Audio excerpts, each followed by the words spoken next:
Absorption absorption वगैरह का topic complete हो चुका है। अब हम इस चैप्टर के सेकंड टॉपिक कोलॉइडल सिस्टम की तरफ बढ़ेंगे। सबसे पहले हमें तीन डेफिनेशन जाननी है। What is the meaning of true solution, जिन्हें क्रिस्टलोइड भी कहा जाता है, कोलॉइड एंड सस्पेंशन, तीनों का मीनिंग और तीनों का डिफरेंस। सबसे पहले तो देखिए, ध्यान रखें, अगर हमारे पास एक ऐसा सॉल्यूशन है जहां सॉल्यूट पार्टिकल का साइज 10 एंगस्ट्रॉम से बिलो है, जहां सॉल्यूट पार्टिकल 10 एंगस्ट्रॉम से छोटे हैं, बहुत टाइनी पार्टिकल है, उन्हें ट्रू सॉल्यूशन कहा जाएगा। जहां सॉल्यूशन पार्टिकल का साइज 10 एंगस्ट्रॉम टू 10,000 एंगस्ट्रॉम है, उन्हें कोलॉइड या कोलॉइडल सॉल कहा जाएगा। और जहां पार्टिकल मोर देन 10,000 एंगस्ट्रॉम है, ऐसे सिस्टम को सस्पेंशन कहा जाएगा। तो एक्चुअल में अगर हम आपसे पूछें सॉल्यूशन क्या है, तो सॉल्यूशन का मतलब हुआ जहां पार्टिकल बहुत छोटे हैं, 10 एंगस्ट्रॉम से बिलो हैं। कोलॉइडल सॉल्यूशन से बड़े पार्टिकल होते हैं, इसीलिए कोलॉइडल को सॉल के नाम से भी पहचाना जाता है, इन्हें सॉल कहा जाता है। तो ये इस डेफिनेशन के अकॉर्डिंगली हम सॉल्यूशन की तीन चीजों को यहां समझ पाएंगे। बेसिक डिफरेंस क्या रहता है? ट्रू सॉल्यूशन में सॉल्यूशन पूरा ट्रांसपेरेंट होता है, इसके आर पार देखा जा सकता है। कोलॉइडल के अंदर सॉल्यूशन कहें या लिक्विड मीडियम कहें, ट्रांसल्यूसेंट होता है, आर पार देखना थोड़ा मुश्किल होता है। और सस्पेंशन में पूरा का पूरा मीडियम ओपेक होता है, जिसके बाहर देख पाना हमारे लिए बहुत मुश्किल होता है। तो पार्टिकल साइज के बेसिस पे डिफरेंस आ गया, और दूसरा विजिबिलिटी के बेसिस पे, ट्रांसपेरेंसी के बेसिस पे हम ये डिफरेंस यहां पे समझ सकते हैं। अगली चीज हमें जाननी है क्लासिफिकेशन ऑफ कोलॉइड, कोलॉइड्स का क्लासिफिकेशन। सबसे पहले है depending upon the affinity towards solvent. Affinity towards solvent, सबसे पहले ये क्लासिफिकेशन जानना है। हमें मेनली दो तरह का क्लासिफिकेशन जानना है, एक विद रिस्पेक्ट टू साइज, एक with respect to affinity towards the solvent. Solvent के बेसिस पे इन्हें दो तरीके से क्लासिफाई किया गया है। एक है जिन्हें लायोफिलिक कोलॉइड और एक है जिन्हें लायोफोबिक कोलॉइड कहा जाता है। लायो सॉल्वेंट फिलिक अट्रैक्शन, यानी ये वो कोलॉइड हैं जिन्हें जैसे ही हम लिक्विड में मिलाते हैं, लिक्विड में मिलाते ही तुरंत हमें सॉल मिलता है। जैसे ही पानी में डाला तुरंत सॉल बन गया, लायोफिलिक। लायोफोबिक ऐसे कोलॉइड हैं, ऐसे सिस्टम हैं जिन्हें जब हम पानी में डालते हैं एकदम से सॉल नहीं बनता, हमें इसे हीट करना पड़ेगा, सेंट्रीफ्यूगल मशीन में घुमाना पड़ेगा, कुछ ना कुछ स्पेशल मेथड अडॉप्ट करने पड़ेंगे, तब जाके वहां पर सॉल बनेगा। तो लायोफिलिक फटाफट सॉल बनाता है, लायोफोबिक आसानी से सॉल नहीं बनाता। लायोफिलिक को हम सेपरेट भी कर सकते हैं, सॉल बना लिया, इसके कॉन्स्टिट्यूएंट को डिफरेंट मेथड से सेपरेट कर लिया और फिर दोबारा से उसका सॉल बना दिया, यानी ये होता है रिवर्सिबल। लेकिन लायोफोबिक के केस में उसको बार बार सेपरेट करके दोबारा से सॉल नहीं बनाया जा सकता, यानी ये होता है इरिवर्सिबल। तो इस तरीके से लायोफिलिक लायोफोबिक का डिफरेंस याद रखना। अगर आपका सॉल्वेंट वाटर है तो इसे हाइड्रोफिलिक, उसे हाइड्रोफोबिक कहा जाएगा। अगर आपका सॉल्वेंट एल्कोहल है तो इसे एल्कोफिलिक, उसे एल्कोफोबिक कहा जाएगा। अगर आपका सॉल्वेंट बेंजीन है तो इसे बेंजोफिलिक और उसे बेंजोफोबिक कहा जाएगा। तो एग्जामिनेशन में कैसे भी आपसे क्वेश्चन पूछ सकते हैं, आप तुरंत उसका जवाब दे सकते हैं। लायोफिलिक के बारे में एक क्वेश्चन बोलता हूं, सॉल्व करने की कोशिश करना। Why lyophilic colloids are stable? Note down कर लीजिए, इंपॉर्टेंट मार्क कर लीजिए। While lyophilic colloids are stable. दूसरा क्लासिफिकेशन है बेस्ड अपॉन साइज। साइज के बेसिस पे इनको क्लासिफाई करेंगे। हमारे पास है पहला, इसे हम मल्टी मॉलिक्यूलर कोलॉइड कहते हैं। दूसरा है जिसे मैक्रोमॉलिक्यूलर कोलॉइड कहा जाता है, और तीसरा है जिसे एसोसिएटेड कोलॉइड के नाम से पहचानते हैं। मल्टी मॉलिक्यूलर, मैक्रोमॉलिक्यूलर, एसोसिएटेड कोलॉइड, तीन तरह के कोलॉइड। इनमें डिफरेंस जानते हैं। देखें, हमारे पास सपोज बहुत छोटे पार्टिकल हैं।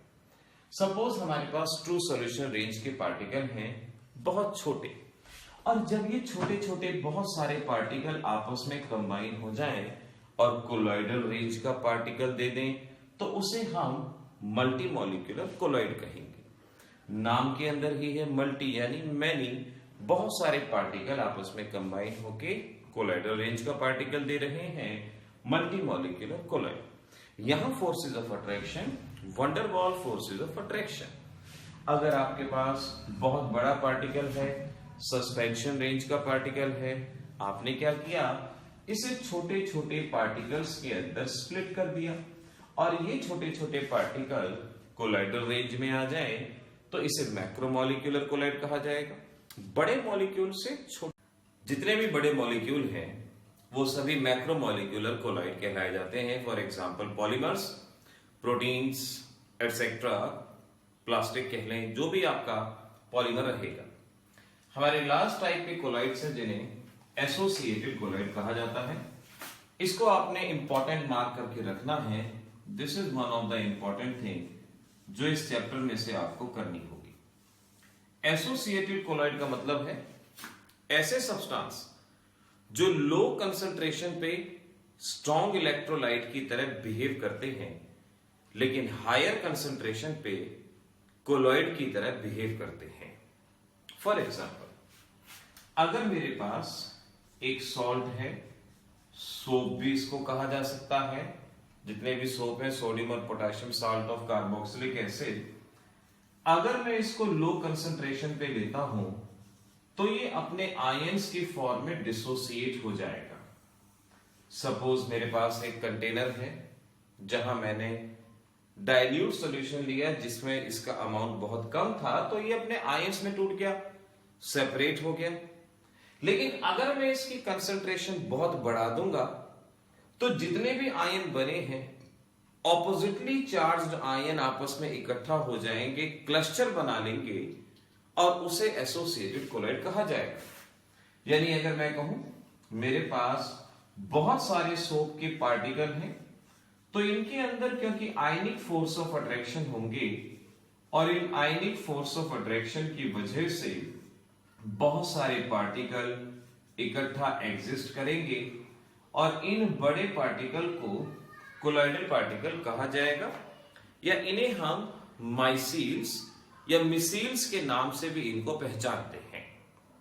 तो मिसील्स और माइसील्स क्या हुए?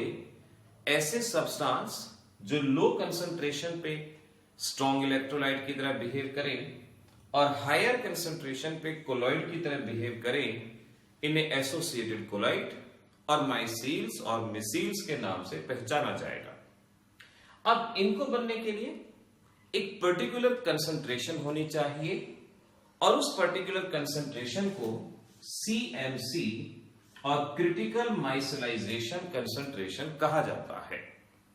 तो ये एक नंबर में डायरेक्ट पूछते हैं, what is CMC? That is critical micellization concentration, the concentration on which micelles formation takes place. वो टेम्परेचर जिसमें माइसील्स बनते हैं उन्हें क्राफ्ट टेम्परेचर के नाम से पहचाना जाता है। इस वजह से ये एसोसिएटेड कोलॉइड, ये डेफिनेशन डायरेक्ट, चाहे कोई सा स्टेट बोर्ड हो, CBSE बोर्ड हो, ये हमसे क्वेश्चन, ये डेफिनेशन पूछी जा सकती है। इसके बाद अगली टाइप का क्लासिफिकेशन है बेस्ड अपॉन चार्ज। तीन तरह का हम पढ़ चुके हैं, affinity towards solvent, upon size and based upon charge. Charge के बेसिस पे दो तरह के हैं, एक है जिन्हें पॉजिटिव कोलॉइड कहा जाता है और दूसरे हैं जिन्हें नेगेटिव कोलॉइड कहा जाता है। पॉजिटिव कोलॉइड यानी जिन पे पॉजिटिव चार्ज होता है उन्हें पॉजिटिव कोलॉइड कहा जाएगा। फॉर एग्जाम्पल मेटल्स, सल्फाइड वगैरह। मेनली आपने यहां पर याद रखना है हीमोग्लोबिन, जिन पे पॉजिटिव चार्ज होता है पॉजिटिव कोलॉइड कहा जाएगा और जिन पे नेगेटिव चार्ज होता है नेगेटिव कोलॉइड। और एग्जांपल्स में ब्लड आपको यहां पर याद रखना होगा।